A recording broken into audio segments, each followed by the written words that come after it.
बिस्मिल्लाहिर्रहमानिर्रहीम। अस्सलाम वालेकुम स्टूडेंट्स। फ्लूइड मैकेनिक्स के इस लेक्चर में हम प्रूव करेंगे नेवियर-स्टोक्स इक्वेशन। यहाँ पे उसकी स्टेटमेंट लिखी हुई है, कार्टेशियन कोऑर्डिनेट्स में ये हमने ड्राइव करनी है। पहले तो ये यहाँ पे एक इक्वेशन ऑफ कंटिन्यूटी लिखी हुई है, partial u by partial x plus partial v by partial y plus partial डब्ल्यू by partial z is equal to zero. और इसके बाद ये नेवियर के कंपोनेंट लिखे हुए हैं, ये एक्स कंपोनेंट लिखा हुआ है, इसके बाद फिर ये वाई कंपोनेंट और इसके बाद ये जी कंपोनेंट लिखा हुआ है। तो समटाइम्स ये भी होता है कि हम एक्स वाई जी की बजाय x1 x2 x3 x ले लेते हैं, तो फिर हम बनाएंगे x1 कंपोनेंट, x2 कंपोनेंट और x3 कंपोनेंट। और यहाँ पे एक ये जो फैक्टर यूज़ हुआ है रो जी एक्स, ये हमारे पास बॉडी फोर्स होती है, इसको हम रो एफ एक्स से भी नोट करते हैं। यानी जो एक्स एक्स के लॉन्ग होगी वो रो एफ एक्स, और जो वाई एक्स के लॉन्ग होगी वो रो एफ वाई, और जो जी एक्स के लॉन्ग होगी वो रो एफ जी। ये नेक्स्ट प्रूव किया है, इस तरह नोटेशन होंगी, ये थोड़ी सी डिफरेंट होंगी इनसे। Consider a small element of fluid in the form of rectangular parallelopiped which has sides of length del x del y and del z and with faces parallel to coordinate axis. यानी हमारे पास एक fluid है, यानी उसकी movement हो रही है, और उसका क्या है कि हमने एक यूनिट एलिमेंट कंसिडर किया है।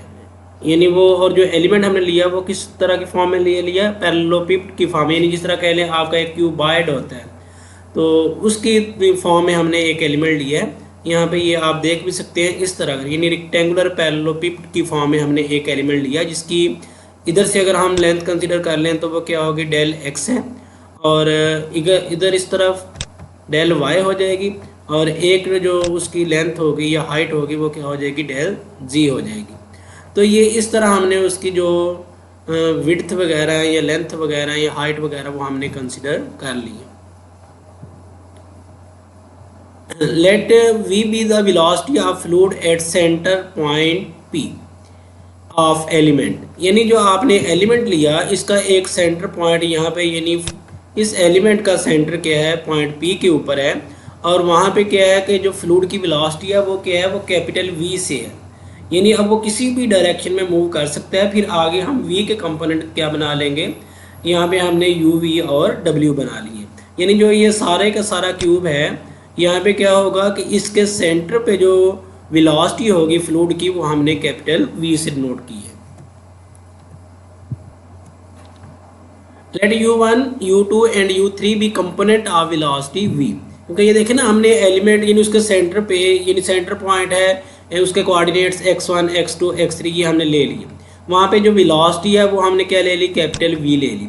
अब जो वेलोसिटी का कंपोनेंट होगा, यानी जो x1 के लॉन्ग कंपोनेंट होगा उसको हम u1 कह देंगे, और जो x2 के लॉन्ग कंपोनेंट होगा उसको हम u2 कह देंगे, और इस तरह जो x3 कोऑर्डिनेट के लॉन्ग वेलोसिटी v का कंपोनेंट होगा उसको हमने क्या कह दिया, u3 कह दिया।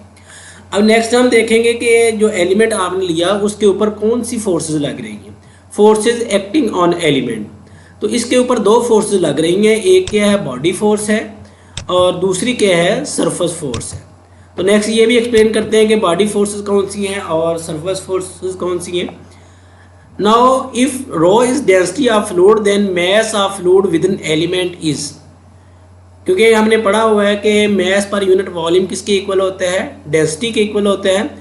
तो यहाँ से अगर हम मास यानी यूनिट मास निकालें उस एलिमेंट का, तो वो क्या आएगा, रो डेल वी। क्योंकि उसकी जो वॉल्यूम है वो डेल वी है, क्योंकि हमने एक यूनिट एलिमेंट कंसीडर किया हुआ है स्मॉल एलिमेंट, तो उसका वॉल्यूम क्या है, डेल वी है, और उसका मास क्या है, डेल एम है। तो यहाँ से हम डेल एम निकालना हो, यानी ये डेंसिटी की फॉर्म में, तो ये क्या बनेगा, रो डेल वी। ये फार्मूला भी मैंने साथ लिखा हुआ है। If F is body force per unit mass at P, then body force is equal to F del M। यानी F क्या है, वो बॉडी फोर्स है पर यूनिट मास, यानी जो यूनिट मास हम लेते हैं उसके ऊपर जो लगने वाली फोर्स है वो क्या है, वो कैपिटल F है। तो जो वो सारे का सारा एलिमेंट हमने लिया, क्या करेंगे हम उसके मास के साथ फोर्स को मल्टीप्लाई करवा देंगे, तो वो टोटल बॉडी फोर्स आ जाएगी इस एलिमेंट की। यानी ये देखें ना, यहाँ पे इसका जो सेंटर पॉइंट है P, वहाँ पे हमने कहा कि इसका जो मास है वो डेल M है, तो वहाँ पे हमने उसकी del M is equal to rho del V निकाली। तो उसके बाद ये है कि टोटल बॉडी फोर्स हम किस तरह निकालेंगे, यानी जो फोर्स लग रही है सारे के सारे एलिमेंट के ऊपर, यानी जो पहले फोर्स आप कह रहे हैं वो सिर्फ इस एलिमेंट के ऊपर लग रही है कैपिटल एफ। तो हमने सारे क्यूब के ऊपर निकाल लिया कि कितनी फोर्स लग रही है। तो उसके लिए हम क्या करेंगे, इसके मैस के साथ वो फोर्स मल्टीप्लाई हो जाएगी तो टोटल बॉडी फोर्स आ जाएगी। तो इसका नंबर इक्वेशन 2 लिख दिया यहाँ पे एफ, और ये डेल एम की वैल्यू रो डेल वी लिख दी। तो यहाँ पे बॉडी फोर्स की वैल्यू क्या आ गई, f rho del v. Next अब हम कंसिडर करेंगे या डिस्कस करेंगे सरफेस फोर्सेस, यानी बॉडी फोर्स हमने निकाल ली, अब हम देखेंगे कि सरफेस फोर्सेस कौन सी हैं। Surface forces acting on element are normal stresses and tangential stresses. Tangential stress को हम शियर स्ट्रेस भी बोलते हैं, denoted by sigma i j. यानी सरफेस फोर्स में क्या आएगा, सारी की सारी स्ट्रेसेस आएंगी। यानी स्ट्रेसेस कौन सी, जो आपने यूनिट एलिमेंट लिया जो उनके फेसेस के ऊपर लग रही हैं, वो क्या होंगी, वो क्या होंगी आपके पास, वो सरफेस फोर्स में आएंगी। तो उसमें दो तरह की होती हैं, एक नॉर्मल स्ट्रेसेस होती हैं और एक टेंजेंशियल स्ट्रेसेस होती हैं। तो इसको हम सिग्मा आई जे से नोट करते हैं। तो ये भी मैं बता देता हूँ कि ये साथ लिखा भी है, where i indicates x i face and j denotes x j direction.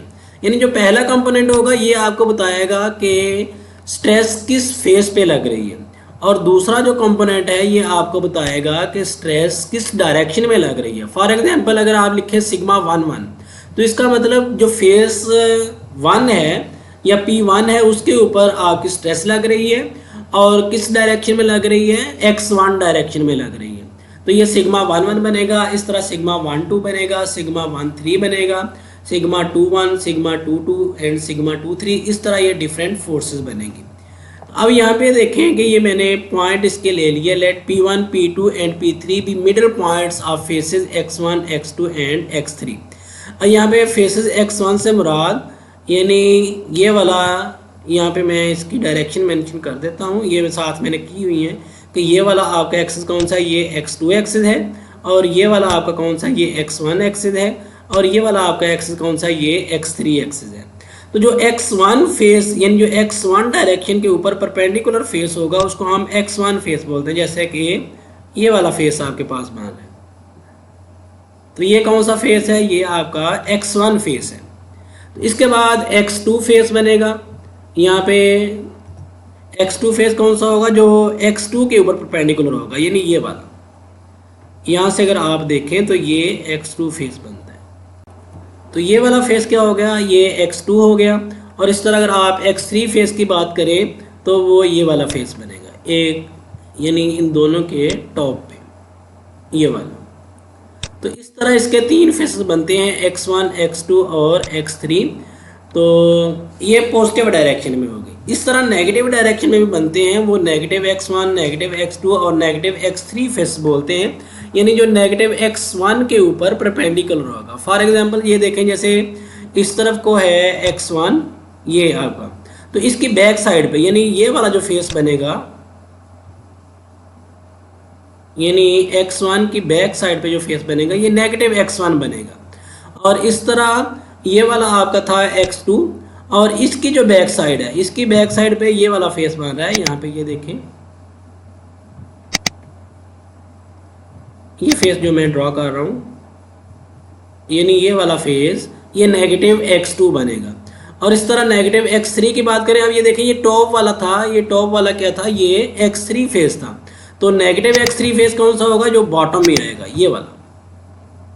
तो ये आपके पास ये मैंने फेसेस क्लियरली मेंशन कर दिए हैं, और फेसेस का हमने नाम कह दिए P1 P2 P3, और जो नेगेटिव में थे उनको हमने P1 डैश P2 डैश और P3 डैश कह दिया। और ये पॉइंट कौन से, ये हर फेस के मिडिल पॉइंट हैं। जैसे ये फर्स्ट मैंने कहा था कि ये अगर x1 फेस है तो इसका मिडिल पॉइंट क्या हो गया, P1, और ये अगर x2 फेस है तो इसका मिडिल पॉइंट क्या होगा, यानी इनके जो सेंटर में आ रहा है इस फेस के ऊपर, तो ये P2 होगा, और जो टॉप में होगा वो P3 होगा। इस तरह नेगेटिव के लिए, अब ये टॉप का है तो ये नीचे यानी बॉटम पे बनेगा P3 डैश, ये P2 राइट साइड पे, इसके बैक साइड पे क्या बनेगा P2 डैश, और ये मैंने बनाया P1 डैश, यानी P1 ये फ्रंट वाला है। तो P1 जब आप फ्रंट वाले को बोलेंगे, फ्रंट साइड है, ये फ्रंट साइड है आपकी, इसका यानी सेंटर क्या है वो P1 है। इसकी बैक साइड यानी ये देखें, इसकी ये वाली बैक साइड बनेगी, तो ये बैक साइड क्या बनेगी, ये आपका P1 डैश बन जाएगी। तो इस तरह ये सभी के मैंने मिड पॉइंट्स लिख लिए, P1 P2 P3 and P1 dash P2 dash and P3 dash. अब मैंने निकालने हैं इनके कोऑर्डिनेट्स लिखने लगा हूँ। यानी अगर ये सारे क्यूब का जो सेंटर पॉइंट था वो हमने P लिया था और उसके कोऑर्डिनेट्स थे x1 x2 और x3। अब यहाँ पे देखें, ये फ्रंट फेस ये वाला जो मैंने ड्रॉ किया हुआ ये फ्रंट फेस है ये वाला, तो इसका यानी सेंटर पॉइंट है P1। अब यहाँ पे कोऑर्डिनेट है x1 x2 x3। तो आपने जब इस डायरेक्शन में मूव करना है तो ये देखें आप हाफ डिस्टेंस, क्योंकि वो पॉइंट तो सेंटर में था, आधा डिस्टेंस P1 की तरफ है और आधा डिस्टेंस क्या है वो P1 डैश की तरफ है। जब आप यहाँ से लेकर यहाँ तक P1 की तरफ आएंगे तो ये कितना डिस्टेंस होगा, हाफ, यानी इसमें ऐड होगा। तो ये मैंने लिखा x1 plus del x1 by 2, यानी x1 एक तो जो ऑलरेडी P1 का पॉइंट था, कोऑर्डिनेट था, और डेल x1 बाई 2 क्या था, वो इस फेस के ऊपर आकर यानी जो जितना आपने डिस्टेंस कवर किया वो उसमें ऐड हो जाएगा। अब x2 डायरेक्शन में आप नहीं जा रहे, x3 डायरेक्शन में आप नहीं जा रहे, तो वो फिक्स रहेंगे। और इस तरह जब आप नेगेटिव यानी ये P1 डैश वाले के लिए बात करेंगे, अब ये देखें ये पॉइंट मैं बता रहा हूँ ये क्यूब के सेंटर में आ रहा है। एक बार आपने फ्रंट फेस की तरफ जाना है, उसमें आप डेल x1 बाई 2 ऐड करेंगे। एक बार आपने पिछले फेस की तरफ जाना है, उसमें आप क्या करेंगे, डेल x1 बाई 2 क्या करेंगे, वो माइनस करेंगे। तो इस तरह P1 और P1 डैश के कोऑर्डिनेट्स बनेंगे। अब P2 की बात कर लेते हैं, ये है इस सरफेस का सेंटर पॉइंट, ये x2 फेस का क्या है, ये सेंटर पॉइंट है P2। अब यहाँ पे इस सारे क्यूब का जो सेंटर पॉइंट था वो क्या था, P था, उसके कोऑर्डिनेट x1 x2 x3। अब जब आपने इस डायरेक्शन में मूव करना है तो इस डायरेक्शन में ये देखें जो आप डिस्टेंस कवर करेंगे, क्योंकि कुछ आपने इधर को मूव करना है और कुछ आपने इस तरफ को मूव करना है। ये क्या है, ये डेल x2 बाई 2 है और ये भी डेल x2 बाई 2 है। तो इसका मतलब अब x1 वो चेंज नहीं होगा ना x3 चेंज होगा, क्योंकि हम कौन से एक्सिस के ऊपर कर रहे हैं, x2, और नेगेटिव x2 के ऊपर हम मूव कर रहे हैं। तो यहाँ से लेकर यहाँ तक जब आप जाएंगे x1 वही रहेगा, यहाँ पे x2 है तो x2 में क्या ऐड हो जाएगा, डेल x2 बाई 2। और जब आप लेफ्ट पे जाएंगे तो वहाँ से क्या होगा, x2 में से माइनस हो जाएगा डेल x2 बाई 2। सिमिलरली जब आप P3 पॉइंट की बात करेंगे उसमें डेल x3 बाई 2 ऐड होगा और P3 डैश में डेल x2 बाई 2 ये डेल x3 बाई 2 यहाँ पे 2 आएगा, ये माइनस होगा। तो यहाँ पे ये डिनोमिनेटर में डेल x3 बाई 2, यहाँ पे भी डेल x3 बाई 2 ये आना था, ये आप करेक्शन कर लें। तो ये अभी जस्ट मैंने क्या लिखे, इनके P1 P2 इनके कोऑर्डिनेट्स लिखे हैं। अब हमने कैलकुलेट करनी है कि इनके ऊपर जो स्ट्रेसेस लग रही हैं यानी P1 P2 P3 के ऊपर और P1 डैश P2 डैश और P3 डैश के ऊपर जो स्ट्रेसेस लग रही हैं, अब हमने उनको कैलकुलेट करना है। तो सबसे पहले मैंने बात की स्ट्रेसेस एक्टिंग ऑन P1, यानी ये वाला पॉइंट जो है आपका ये बॉटम में, यानी ये फ्रंट वाले का जो मिड पॉइंट है वो क्या है, वो P1 है। उसके ऊपर जो स्ट्रेसेस लग रही हैं उनकी मैं बात करने लगा इन x1 डायरेक्शन। x1 में आप क्या करेंगे, सिग्मा 11 लिखेंगे। यानी पहला मैंने बताया था वो क्या इंडिकेट करेगा, यानी पहला जो ये इंडिसेस होगा ये इंडिकेट करेगा फेस को, और दूसरा क्या, ये डायरेक्शन को। तो अब फेस क्या है, यानी P1 है और डायरेक्शन भी क्या है, x1 है, तो यहाँ पे क्या आएगा, सिग्मा 11। अब पॉइंट P1 के कोऑर्डिनेट्स क्या थे, x1 plus del x1 by 2 और x2 एंड x3। तो अब ये देखें, जैसे आप वो फार्मूला पढ़ते हैं Taylor theorem f of x plus h, ये मैंने लिखा भी हुआ। इसको अगर हम एक्सपेंड करें तो ये किस तरह लिखा जाता है, f of x plus h f dash x plus h square by 2 factorial f double dash x plus so on. अब यहाँ पे देखें ये वाली चीज़ तो चेंज नहीं हो रही, यानी सिर्फ इसमें चेंज आ रहा है x1, और यानी x1 में ये चीज़ ऐड हो रही है। यानी इसको अगर हम h कंसिडर करें तो इसके मुताबिक ये फार्मूला कैसे अप्लाई होगा, यानी जैसे पहले हम लिखेंगे f ऑफ x, तो उसमें क्या आ जाएगा, सिग्मा 11 x1 x2 x3 आएगा। फिर नेक्स्ट क्या आएगा, नेक्स्ट आता है एच एफ डैश एक्स। अब इसमें एच ये वाला डेल x1 बाई 2, तो यहाँ पे मैंने लिख दिया डेल x1 बाई 2, साथ ये देखिए डेरिवेटिव आना है। अब डेरिवेटिव क्या है, चेंज तो इसमें आ रहा है, इनमें नहीं आ रहा, तो सिर्फ x1 के रिस्पेक्ट डेरिवेटिव आएगा। तो यहाँ पे मैंने लिखा partial by partial x1 sigma 11 x1, ये देखे ना जैसे साथ f डैश x लिखा, क्योंकि कोऑर्डिनेट फिर चेंज हो जाते हैं, h नहीं लिखा जाता इस तरफ। इसका मतलब इसमें डेल x1 बाई 2 भी नहीं लिखा जाएगा। तो इसका डेरिवेटिव आएगा partial by partial x1 sigma 1 1। अब नेक्स्ट टर्म है स्केयर बाई 2 फैक्टोरियल, यानी यहाँ पे क्या आना था del x1 square by 2 factorial, वो हमें लिखना था, लेकिन हमने क्या किया, जो हायर टर्म्स थी वो निगलेक्ट कर दी, सिर्फ 2 टर्म्स लिखी हैं टेलर थ्योरम की। तो अब मैंने नेक्स्ट ये कोऑर्डिनेट्स नहीं लिखे, यानी सिग्मा 1 1 सिंपली, और del x1 by 2 partial sigma 1 1 by partial x1। तो ये मैंने क्या स्ट्रेस कैलकुलेट की फेज P1 के ऊपर। तो ये पहले मैंने x1 डायरेक्शन में निकाली, अब जब ये देखें x2 डायरेक्शन में निकालूंगा तो अब यहाँ पे क्या होगा। और यहाँ पे एक ये बात भी देखें, अभी मैंने जैसे ये देखें ना पॉइंट, ये कह लें P1, तो इसके ऊपर स्ट्रेस तीनों डायरेक्शन में लग रही है। एक x1 डायरेक्शन में लग रही है, उसको हम सिग्मा 1 1 बोलते हैं, एक x2 डायरेक्शन में लग रही है, उसको हम सिग्मा 1 2 बोलते हैं, और एक x3 डायरेक्शन में ये स्ट्रेस लग रही है, तो उसको हम क्या बोलते हैं, उसको हम सिग्मा 1 3 बोलते हैं। तो ये हमने तीनों कैलकुलेट करनी है। इस तरह इसके ऊपर भी जो स्ट्रेस से लगेगी वो भी हमने तीनों कैलकुलेट करनी है, यानी हर डायरेक्शन में। तो वो ये 9 कंपोनेंट बनते हैं, या 18 कह सकते हैं, क्योंकि नेगेटिव फेसेस की भी अगर निकालें तो 18, अगर पॉजिटिव फेसेस की निकालें तो सिर्फ 9 कंपोनेंट बनेंगे।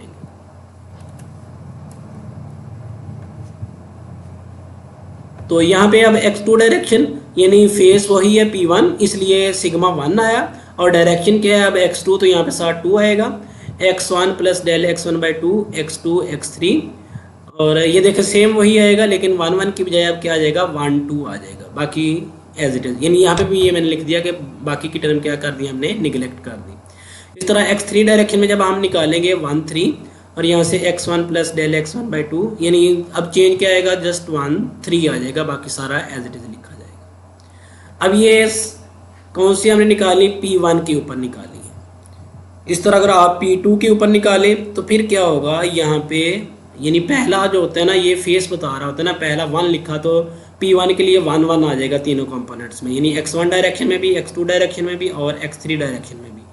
तो फेस P2 के लिए क्या आ जाएगा, यहाँ पे पहला कंपोनेंट यानी 2 1 2 2 और 2 3 बनेगा, और P3 के लिए क्या बनेगा 3 1 3 2 3 3, और कोऑर्डिनेट्स हम उन्हीं के हिसाब से जो अभी मैंने पीछे लिखे थे P1 P2 P3 के, वो आ जाएंगे। अब नेक्स्ट मैंने कैलकुलेट की है P1 डैश, यानी जो नेगेटिव फेस था उसके ऊपर हमने वो जो स्ट्रेस है वो निकालनी है। तो अब ये देखें, जब पॉजिटिव फेस के ऊपर स्ट्रेस ज़ाहिर है पॉजिटिव लगेगी, जब ऑपोजिट साइड पे लगेगा तो क्या होगा, स्ट्रेस नेगेटिव आएगी, यानी नेगेटिव सिग्मा 1 1 x1। अब ये देखिए P1 डैश के कोऑर्डिनेट्स क्या थे, x1 में से माइनस हो रहा था डेल x1 बाई 2, और ये एज इट इज़, तो ये माइनस मैंने बाहर लिखा रहने दिया, और ये मैंने फिर से वो टेलर थ्योरम अप्लाई कर दिया, बाकी की टर्म निगलेक्ट कर दी। तो ये माइनस जब आप अप्लाई करेंगे नेगेटिव सिग्मा 1 1, और ये माइनस माइनस प्लस हो गया, और ये किस में आ गई, ये x1 डायरेक्शन में आ गई, नेगेटिव x1 डायरेक्शन इसको आप कह सकते हैं। इस तरह नेगेटिव x2 डायरेक्शन में ये कंपोनेंट बनेगा, बस हम माइनस आ जाएगा ना, पहला कंपोनेंट माइनस के साथ, दूसरा दोनों का प्लस का, पिछले में भी प्लस था इसमें प्लस था, वो इस वजह से हुआ क्योंकि इसमें जब हमने एक्सपेंड किया तो उसमें माइनस आ गया, माइनस माइनस प्लस हो गया। तो ये सिग्मा 1 2 के साथ, फिर सिग्मा 1 3 के साथ। अब ये देखें, ये सिर्फ हमने P1 और P1 डैश की निकाली, इस तरह P2 P2 डैश P3 और P3 डैश भी निकालेंगे, तो वो अब लिखने की ज़रूरत है, हम जनरल लिख देते हैं। In general stresses acting on PI in XJ direction sigma IJ, और यहाँ पे पॉइंट में लिख दिया PI, और sigma IJ plus del XI by 2 partial sigma IJ by partial XI, क्योंकि जिस डायरेक्शन में लग रही होती है और यानी जिस फेस पे लग रही होती है उसके रिस्पेक्ट डेरिवेटिव होता है। ये देखें ना, फेस P1 डैश पे थी या P1 पे थी, तो ये देखें जो डेरिवेटिव आ रहे हैं वो किसके रिस्पेक्ट आ रहे हैं, x1 के रिस्पेक्ट आ रहे हैं तीनों में, इसमें भी इसमें भी इसमें भी, यहाँ पे पार्शियल आना था। स्ट्रेसेस ऑन PI डैश, यानी ये पॉजिटिव के लिए होगी, क्योंकि अलग अलग बनी है ना, पॉजिटिव और नेगेटिव के लिए थोड़ा सा डिफरेंस आया। ये पॉजिटिव के लिए यानी जो 9 कंपोनेंट बनते हैं, सिग्मा 1 1 1 2 1 3 2 1 2 2 2 3, तो ये मैंने जनरल लिख दिया। तो जो नेगेटिव फेसेस है उनके लिए क्या आता है, ये नेगेटिव में आती है, और ये कंपोनेंट जिस माइनस आता है ये माइनस, बाकी एज इट इज। तो ये हमने स्ट्रेस से निकाल ली। तमाम फेसेस के ऊपर जो स्ट्रेसेस लग रही हैं 18 कंपोनेंट्स वो सारे के सारे हमने निकाल लिए। तो नेक्स्ट ये डायग्राम में मैंने शो भी करवाया कि किस तरह ये स्ट्रेसेस लग रही हैं। तो ये देखें, पहले मैंने पॉजिटिव फेसेस के लिए शो करवाया stresses acting on positive faces. तो पहला फेस आप ये कंसिडर कर लें x1, ये वाला फेस। तो इसका पॉइंट यानी ये सेंटर पॉइंट मैंने ड्रॉ कर दिया, वो लाइन के ऊपर आके चलें। ये जो फ्रंट फेस है यानी जो मैंने ड्रॉ किया है इसका जो सेंटर पॉइंट है P1, तो इसके ऊपर एक इस डायरेक्शन में यानी x1 डायरेक्शन में जो लग रही है वो sigma 1 plus del x1/2 partial sigma 1 over partial x1। ये किस डायरेक्शन में होगी? ये x1 डायरेक्शन में होगी।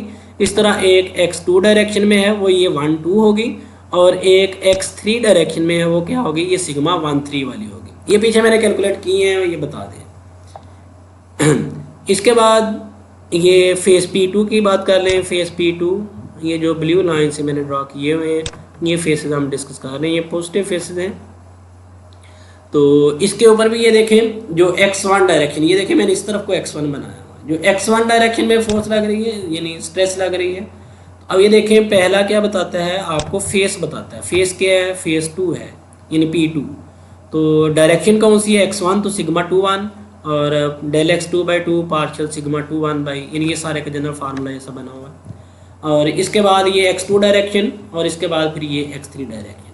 तो इस तरह ये जो फेस P3 था उसके ऊपर भी जो लगी हुई, तो ये x1 डायरेक्शन में होगी ये वाली, यानी फेस 3 है और डायरेक्शन कौन सी है? 1 है।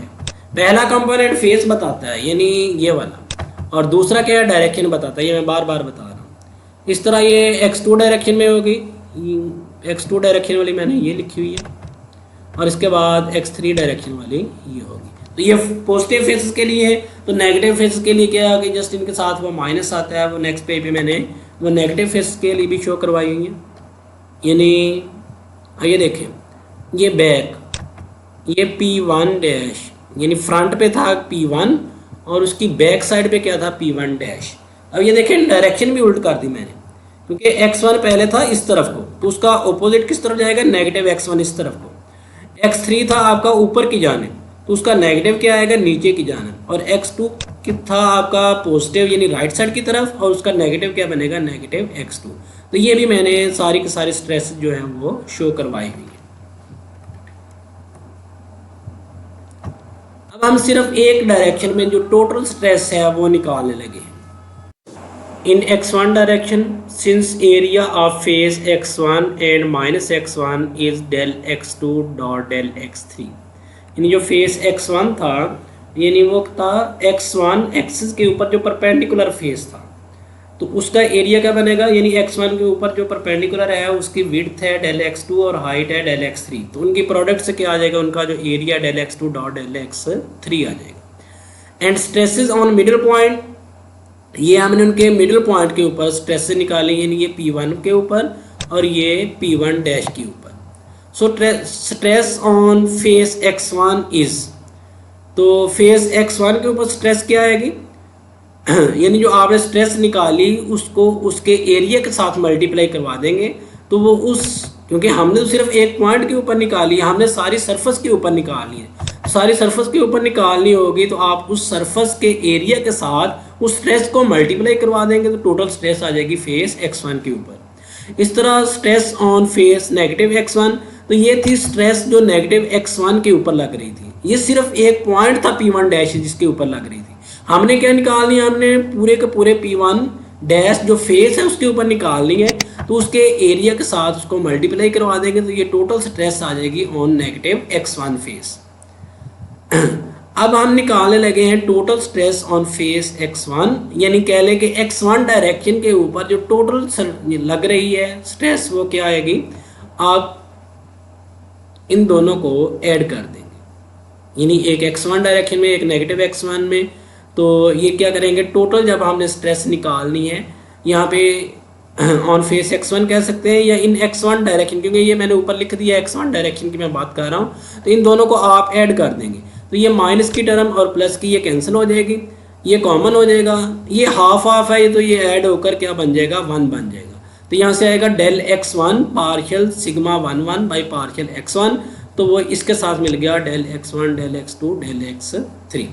Similarly stress on face x2, यानी x2 फेस के ऊपर, ये भी x1 डायरेक्शन में बात कर रहा हूँ। एक बार मैं पीछे से आपको वो बता देता हूँ फिगर से। ये देखें, ये है x1 डायरेक्शन, ये वाली। तो x1 डायरेक्शन में आप सारी की सारी, क्योंकि ये देखें एक इसमें से कंपोनेंट निकल रहा है, एक इसमें से कंपोनेंट निकल रहा है और एक इसमें से, तो 3 कंपोनेंट ये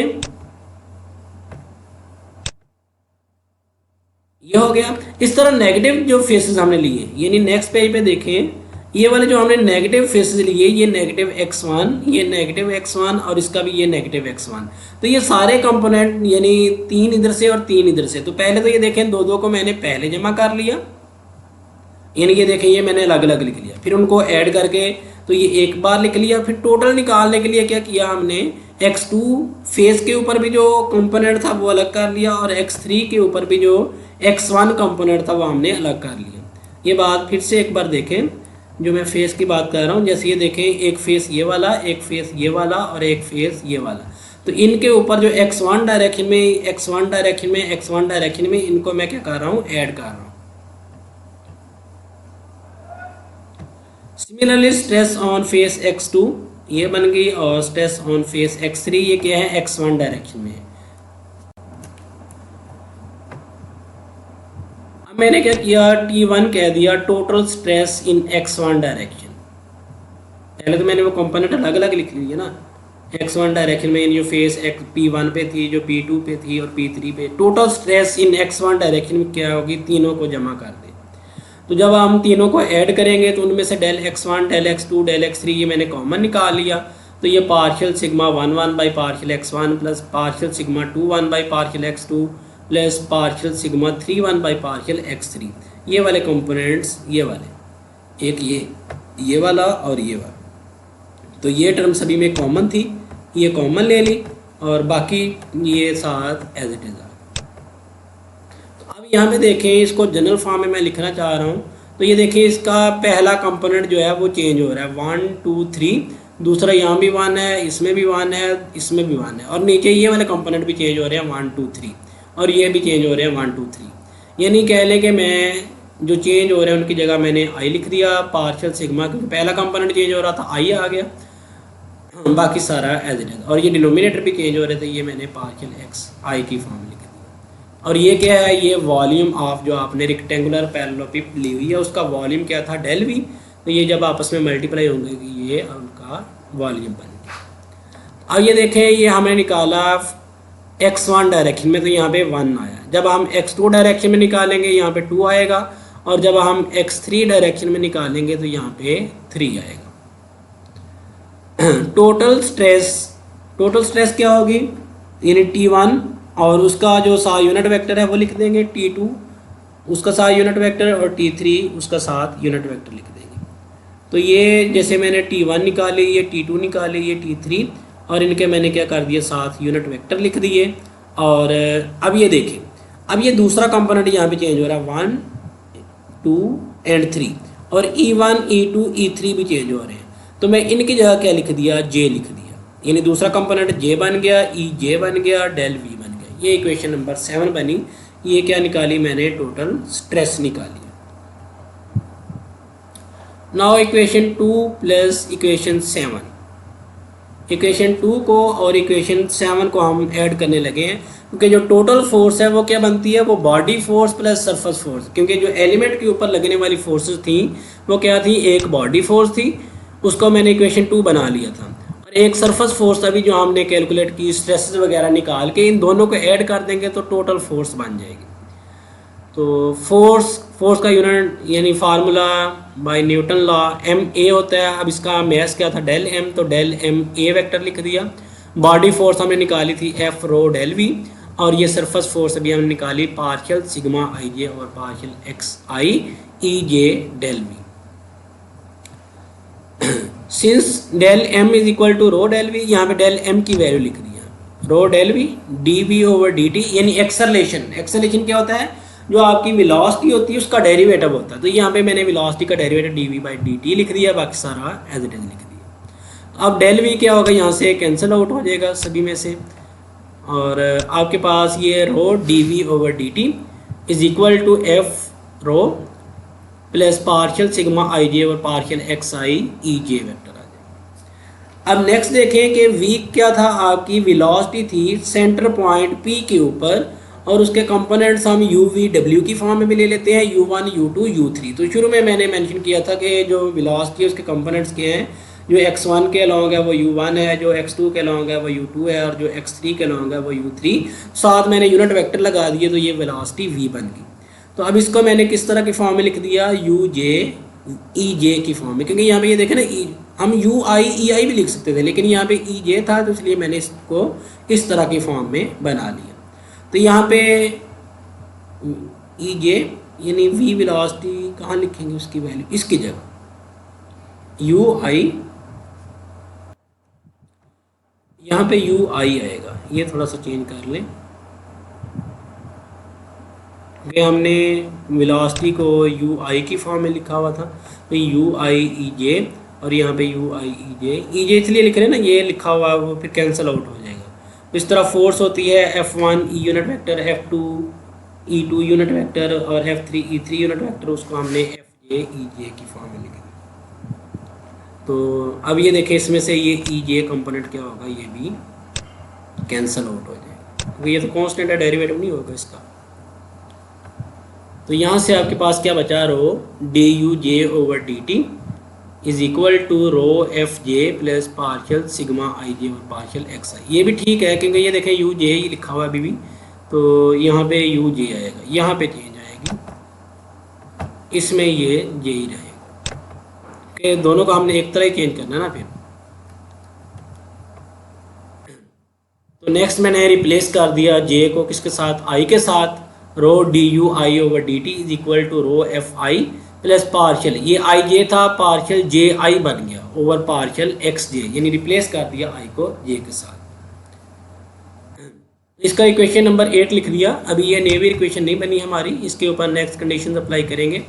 now for Newtonian fluid it is assumed that stress tensor and strain rate tensor are linearly related in certain in Cartesian tensor notation. एक तो हमने ये भी पढ़ा हुआ कि ये सिमेट्रिक होता है, टेंसर की फॉर्म में sigma j i is equal to sigma i j, तो ये दोनों हम एक तरह लिख सकते हैं। तो ये न्यूटोनियन फ्लूइड में हम क्या करते हैं कि जो स्ट्रेस टेंसर होता है और स्ट्रेन रेट टेंसर होता है, वो आपस में किस तरह रिलेट करते हैं, ये उसका फार्मूला लिखा हुआ है। यहाँ पे इसकी डेरिवेशन नहीं दी हुई, ये डायरेक्ट हमने फार्मूला यूज़ किया है। यानी सिग्मा आई जे की वैल्यू क्या होती है, negative p delta i j plus 2 mu e i j minus 2/3 mu delta i j partial u k by partial x k, where mu is equal to absolute viscosity, यानी जो viscosity है उसको हम mu से note करते हैं, और P यहाँ पे क्या होता है, ये प्रेशर, जो प्रेशर लग रहा है फ्लूइड के ऊपर ये वो है, और डेल्टा ये क्रोनेकर डेल्टा है। और ई आई जे की वैल्यू भी मैंने यहाँ पे लिखी 1/2 partial u i by partial x j plus partial u j by partial x i. तो ये भी हम वो टेंसर से निकालते हैं सारे कंपोनेंट, तो ये मैंने डायरेक्ट लिखे हैं, ये आपने वैल्यू याद रख लेनी है, या वो दूसरा लेक्चर है वो आप उसमें देख सकते हैं। तो अब ये देखें, जो हमारी इक्वेशन 8 बनी उसमें इसका ये डेरिवेटिव आ रहा है, तो हम क्या करेंगे, जस्ट इसका डेरिवेटिव निकालेंगे और उसकी वैल्यू यहाँ पे पुट कर देंगे। Rho d u i over d t is equal to rho f i plus partial by partial x j, ये सारी की सारी मैंने वैल्यू उसकी लिख दी है, और ये भी as it is, rho f i भी as it is minus partial x j, यानी ये टर्म्स अलग अलग कर दी सारी के सारी। ये इक्वेशन नंबर 11 बन गया। अब पहले मैंने क्या किया, मैंने पहले इसका डेरिवेटिव लिया पी डेल्टा आई जे का। तो ये देखें, जब हम इसको एक्सपेंड करेंगे, पहले जे की जगह मैं 1 लिखने लगा, तो ये देखें सिर्फ जे की जगह भी मैंने 1 लिखा है, partial x1 partial x2 partial x3, और इधर सिर्फ अभी सिर्फ जे को ओपन करना है, delta I1 delta I2 delta I3। अब हम नेक्स्ट आई की वैल्यूज भी 1 2 3, क्योंकि 3 फेसेस थी, तो डेल 1 1 डेल 2 1 डेल 3 1, और इस तरह ये आई की वैल्यूज भी 1 2 3 1 2 3 1 2 3 लिखेंगे। अब यहाँ पे देखें डेल्टा आई जे की वैल्यू क्या होती है, 1 होती है जब आई और जे की वैल्यू इक्वल हो, और 0 कब होती है जब आई और जे की वैल्यू इक्वल ना हो।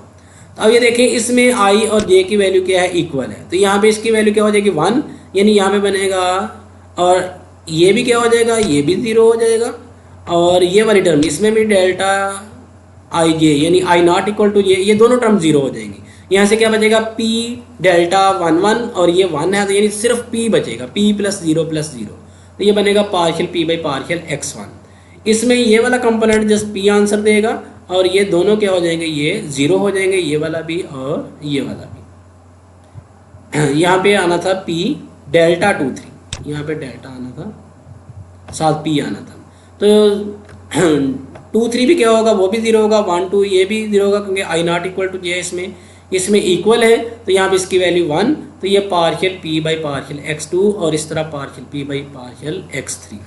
अब ये देखें इसको फिर मैंने नोटेशन लगा दी i, यानी यही चेंज हो रहा है ना, x1 x2 x3, तो मैंने लिख दिया partial p by partial xi।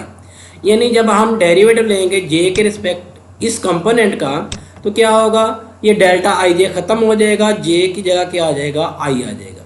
इस तरह ये देखें इसमें भी जब हम डेरिवेटिव लेंगे, तो अगर तो ये म्यू कांस्टेंट हो तो उसमें हम म्यू बाहर निकाल लेते हैं, अदरवाइज ऐसे लिखा जाता है। तो इनके भी जब हम डेरिवेटिव लेंगे तो क्या होगा, ये आई जे ये तो ख़त्म हो जाएगा, जिस डेरिवेटिव आएगा, और एक्स जे की बजाय क्या आ जाएगा, एक्स आई आ जाएगा। Similarly partial by partial x j mu delta i j partial u k by partial x k. तो अब ये देखें ये डेल्टा आई जे इसमें आ रहा था, क्योंकि सेकंड टर्म में डेल्टा आई जे था ही नहीं, तो ये कंडीशन अप्लाई करेंगे, यानी ये चेंज हो जाता है, जस्ट बाकी जो टर्म बचेगी, जैसे पिछले में था p डेल्टा आई जे था, तो सिर्फ p का डेरिवेटिव आया था, इसका मतलब अब इन दो टर्म का डेरिवेटिव आएगा, लेकिन j की बजाय क्या हो जाता है, xi में कन्वर्ट हो जाता है। पुटिंग इक्वेशन 10 12 13 इन इक्वेशन 1, यानी जो अभी हमने डिराइव किए हैं वो इक्वेशन 11 में पुट करेंगे, तो ये बनेगा rho d u i over d t is equal to rho f i minus partial p by partial x i plus partial by partial x j mu partial u i by partial x j plus partial u j by partial x i minus 2/3 partial x i mu partial u k by partial x k. तो ये क्या है, ये general form है which is known as Navier Stoke equation of motion for 3 dimensional viscous and compressible fluid. बाद दफ़ा ये होगा कि अनकम्प्रेसिबल या कह लें कि नॉन विस्कस फ्लूइड आता है, उसमें क्या होता है, ये म्यू कांस्टेंट हो जाता है।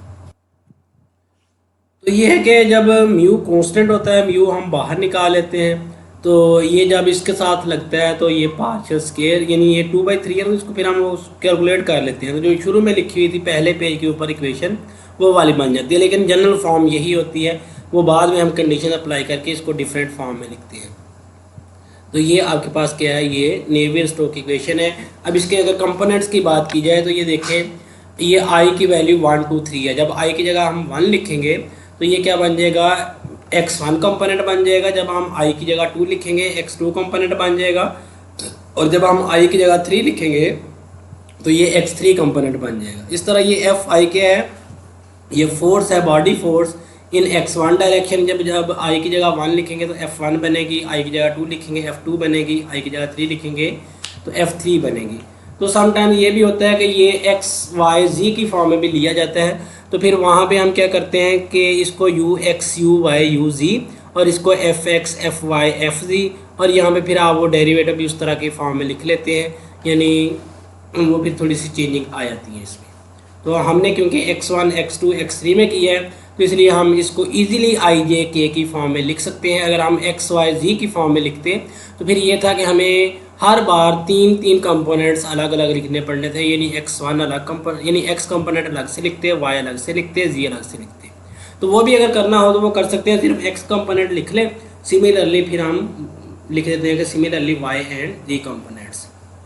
तो ये अब आपके पास नेवियर स्टोक इक्वेशन का प्रूफ है।